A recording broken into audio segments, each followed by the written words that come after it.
Guys, कैसे हो आप? आपका स्वागत है मेरे चैनल स्टडी बाय सी मामी। तो आज आपके लिए जो मैं लेके आई हूँ अमल, क्षार और लवण। क्लास 10th का है ये टॉपिक है, उसमें अमल, क्षार और लवण है, उसको अपने आज अच्छी तरह कैसे एक्सप्लेन करेंगे, इसमें किस किस टाइप के क्वेश्चन पूछे। आज अपने इस टॉपिक की ओनली क्वेश्चनों की बात करेंगे कि एग्जाम में इससे कौन कौन से टॉपिक है वो पूछे जा सकते हैं। तो सबसे अगर पहले मैं बात करूँ, क्वेश्चन आता है अमल व क्षार में अंतर क्या है। ठीक है, फर्स्ट क्वेश्चन इससे अपने पूछते हैं अमल क्षार में अंतर। अंतर का मतलब इनमें क्या डिफरेंस है और इनका यूज कहाँ किया जाता है। अंतर का है अमल क्या होते हैं और क्षार क्या होते हैं। तो अगर मैं अंतर की सिंपल बड़ा बात करूं कि अमल क्या होते हैं, स्वाद में क्या होते हैं, खट्टे होते हैं, और नीली लिटमस को क्या करते हैं, लाल करते हैं, और क्या करते हैं एच पॉजिटिव आयन है वो मुक्त करते हैं। ठीक है, और जितनी भी गैसें होती है वो सारी क्या होती हैं, अमल होती है। अगर मैं बात करूं क्षार की बात करूं तो ये क्या होते हैं, कड़वे होते हैं, और ये क्या आते हैं, लाल लिटमस को नीला कर देते हैं। ठीक है, उसके बाद OH नेगेटिव आयन मुक्त करते हैं, और जितने भी ठोस धातु होती है वो सारी क्या होती है, क्षार। एक बात और करूं, अमल होते हैं उनकी pH 0 और 7 के बीच होती है, और क्षार होते हैं उनकी pH 7 और 11 के बीच होती है। इस टाइप का क्वेश्चन है एग्जाम में, फर्स्ट है वो पूछा जाता है कि अमल और क्षार में क्या है, अंतर है। सेकंड जो अपना क्वेश्चन पूछते हैं वो पूछते हैं उदासीनीकरण अभिक्रिया किसे कहते हैं। उदासीनीकरण अभिक्रिया किसे कहते हैं, यानी इस पे क्वेश्चन है वो काफी पूछा जाता है, और एक उदाहरण किसे कहते हैं।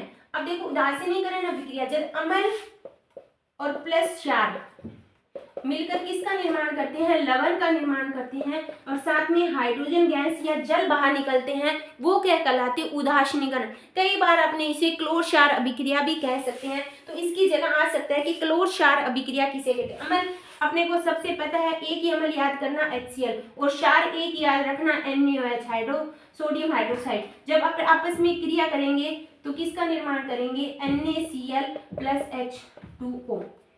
ठीक है, अब देखो बच्चों, थोड़ा सा मैंने ये बता दिया कि अमल और क्षार रिएक्शन कैसे करते हैं और क्या पदार्थ बनता है। अब आप मुझे ये बताओ कि आपने फर्स्ट चैप्टर अच्छी तरह पढ़ा होगा, मैंने भी करवा दिया है, उसके मैंने क्वेश्चन भी बताए हैं कि कौन कौन से एग्जाम में क्वेश्चन आ सकते हैं। फर्स्ट जो चैप्टर है उसकी वीडियो मैंने लाइव में अपलोड की है, कल ही अपलोड की है, तो आप वहाँ से जाके देख सकते हो कि रासायनिक अभिक्रियाओं और समीकरण में कौन कौन से इंपॉर्टेंट क्वेश्चन है जो एग्जाम में आने वाले हैं। ठीक है बच्चों, अब देखो वहाँ पे मैंने आपको विक्रिया करवाई थी संयोजन, वियोजन, प्रतिस्थापन, द्विविस्थापन, उपचयन, अपचयन, ऊष्माक्षेपी, ऊष्माशोषी।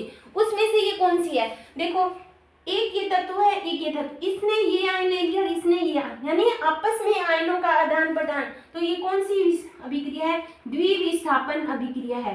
कौन सी अभिक्रिया है, द्विविस्थापन अभिक्रिया यहाँ पे है। ठीक है बच्चों, ये क्वेश्चन आ सकता है। थर्ड क्वेश्चन आता है जिप्सम का निर्माण। जिप्सम का निर्माण कैसे होता है, निर्माण।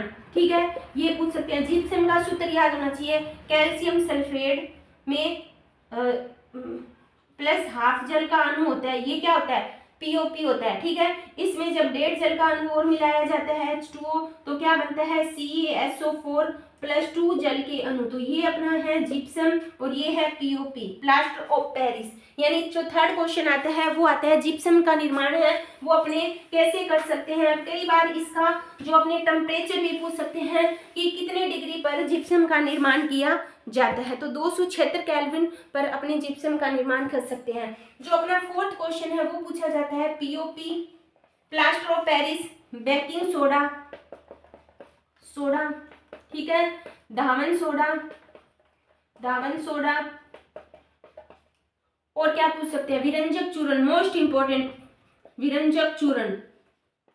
ठीक है, मोस्ट इंपोर्टेंट, और जिप्सम।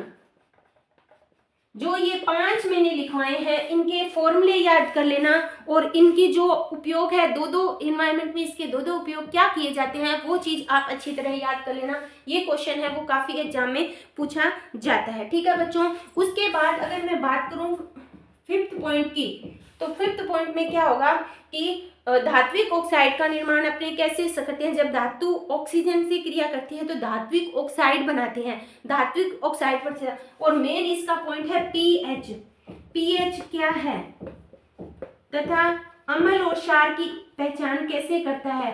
अम्ल व क्षार की पहचान कैसे की जा सकती है? तो पीएच के रिलेटिव क्वेश्चन आता है, power of hydrogen ion, full form होती है पावर ऑफ हाइड्रोजन आयन, यानी पीएच की फुल फॉर्म होती है पावर ऑफ हाइड्रोजन आयन। एक स्केल होता है जिसमें 0 से 14 तक एक मैपिंग होती है, जिसमें 0 और 7 के बीच अम्ल की पहचान की जाती है और 7 और 14 के बीच क्षार की पहचान की जाती है, वो होती है अपनी पीएच। अब आता है इसमें एक पॉइंट और आता है, 6 क्वेश्चन आता है, लिटमस पत्र कहाँ से प्राप्त किया जाता है? कहाँ से प्राप्त किया जाता है? तो ये आता है एक लाइकेन थेलोफाइटा पादप के लाइकेन पौधे से, थेलोफाइटा समूह होता है, उसकी ब्रायोफाइटा, थेलोफाइटा, ये आप आगे जब भी साइंस लोगे 11th 12th में तो वहाँ पे आप पढ़ने को मिलेगा। थेलोफाइटा क्या होता है, ब्रायोफाइटा क्या होता है, टेरिडोफाइटा क्या होता है। तो वहाँ पे थेलोफाइटा का एक समूह है का एक लाइकेन नामक पौधा है, वहाँ से अपने को लिटमस पत्र प्राप्त किया जाता है और लिटमस पत्र पर है उसको अम्ल और क्षार की अपने हैं वो पहचान कर सकते हैं। ठीक है बच्चों, तो यहाँ पे ये जो अम्ल और क्षार है उसमें सिर्फ इतने ही क्वेश्चन पूछे जाते हैं कि अम्ल और क्षार है उसके क्या यूज होते हैं, इसमें से कौन कौन से है वो क्वेश्चन है वो आपसे काफ़ी बार पूछे जा सकते हैं। तो आई होप आपको वीडियो अच्छी लगी होगी। वीडियो अच्छी लगी तो लाइक करना, अपने दोस्तों के साथ इस वीडियो को ज़्यादा से ज़्यादा शेयर करना और कमेंट जरूर करना कि आपको वीडियो कैसी लगी है। थैंक यू बच्चों।